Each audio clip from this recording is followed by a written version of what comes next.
அன்புடையீர், இது ஒரு சமூக நலன் பற்றிய பதிவு. சின்னியம்பாளையம் ஊராட்சியில் பல தோட்டங்கள், பூமலரும் விளை நிலங்கள், மூலிகைச் செடிகள், வானுயர மரங்கள், வாடிய பறவைகள் வயிறார உண்பதும் ஓய்வும் உறக்கமும் பெற்று வாரிசு குஞ்சுகளோடு மகிழ்ந்திருப்பதும் கண்கொள்ளாத காட்சி.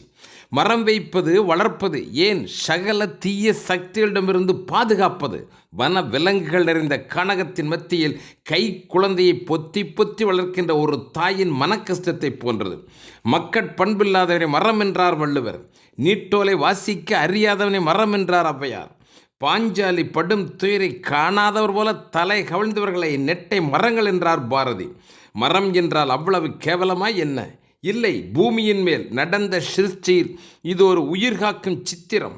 மரம் வளர்த்து பூக்கள், காய்கள், பழங்களை காணுங்கால் அது ஒரு நெஞ்சூறும் சுவையான அனுபவம்.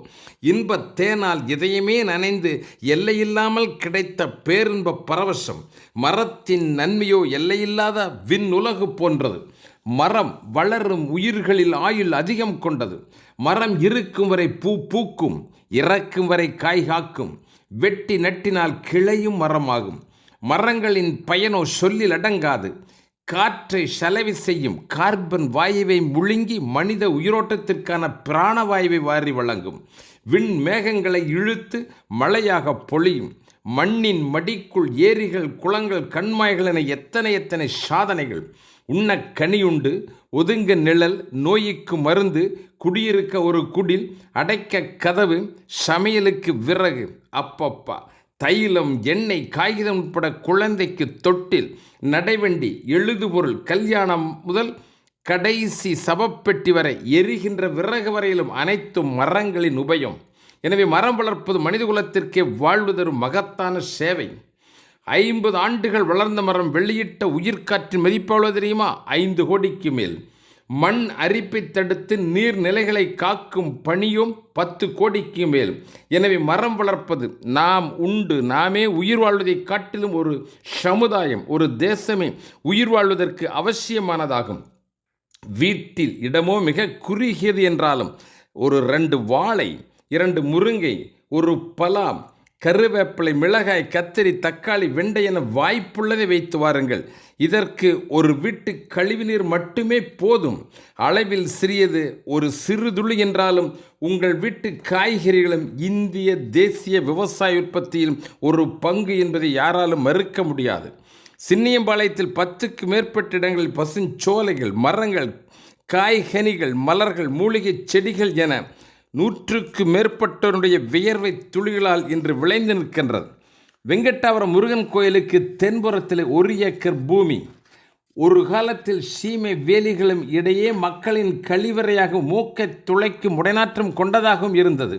இன்று பாதுகாப்பு வேலி, நர்சரி, கூரை மண்டபம், செடிகள் அத்தனையும் வளர்ந்து மக்களுக்கு தானம் செய்யும் வாய்ப்பு. சுற்றிலும் பழச்செடிகள் காய்த்து கனிந்து கொண்டிருக்கிறது. கொய்யாவிலே சக்தியும் சுவையும் போட்டி போட்டு முந்துகிறது. நெல்லி, எலுமிச்சை, பலா, மாமரங்களும் பல இன வகைப்பட்டவையாக 100 நாள் உழைப்பாளிகளுடைய பக்குவ பராமரிப்பில் உயர்ந்து நிற்கிறது. ராஜீவ் கார்டன் 50 சென்ட் நிலம், காய்கனிகள், வாழை, பலா, மாமரங்கள் செழித்து நிற்கிறது. கீரை, மூலிகை செடிகள், பூந்தோட்டம் என்றும் சொட்டு நீர் பாசனத்தில் பசுமை மாறாத காட்சிகள் நெஞ்சை மகிழ்விக்கின்றது. சுற்றிலும் பாதுகாப்பு வேலிகள், நுழைவு கேட்டு அதற்கு ஒரு பூட்டும் கூட அமைத்து பாதுகாக்கப்படுகிறது. ஆசிரியர் நகர் ரேஷன் கடை எதிரில் பூங்கா மைதானம்.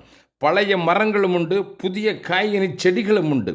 சொட்டு நீரால் பக்குவமான பராமரிப்பு. 80க்கு மேற்பட்ட மூலிகை செடிகள்.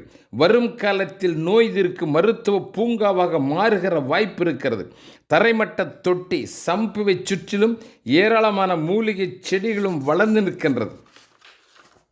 வெங்கட்டாபுரம் டெய்சி கார்டன் பகுதியிலும் குருவிநாயகர் கோயில் எதிரிலே வள்ளுவர் நகரிலும் மிகச்சிறிய இடம்தான் இருந்தது என்றாலும் நுழைவு வாயில் பூட்டு என்ற பாதுகாப்பு அம்சங்களோடு சொட்டு நீர் பாசனம் என்கின்ற வசதிகளும் வளர்ப்பு பணிகளும் சிறப்பாகவே நடைபெற்று வருகிறது. கேஜி மருத்துவமனைக்கு கிளவரம் 1 ஏக்கர் அரசு நிலம். ஊருக்கே கழிப்பறை, மாமிச கழிவுகளுடைய தொட்டிலாக மூக்கை பிடுங்க முடைநாற்றத்தோடு இருந்த பூமி சீரமைக்கப்பட்டது. உழவர் சந்தை நாடெங்கும் ஆரம்பிக்கின்ற பணியில் அரசு தீவிரமாக இருந்த காலம். மாவட்ட ஆட்சியர் டாக்டர் உமாநாத் அவர்களுக்கு அடையாளம் காட்டினோம். அற்புதம் என்று அகமகிழ்ந்தார்.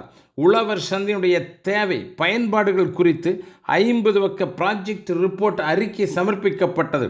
பிரமாதம் என புகழாரத்தோடு கையொப்பமிடுகின்ற வேளையில் ஒரு அரை பக்க காகிதம் அவருடைய பார்வைக்கு வைக்கப்பட்டது. ஆம், அது நமது ஊர் சமூக ஆர்வலர் ஒருவர் எழுதிய கடிதம். உழவர் சந்தை உத்தேசித்துள்ள இடம் ஓடைப்புறம்போக்கு, அனுமதித்தால் உச்சநீதிமன்ற வரையும் வழக்காடுவோம் என்று ஒரு எச்சரிக்கை. திட்டம் அவ்வளவுதான், கைவிடப்பட்டது.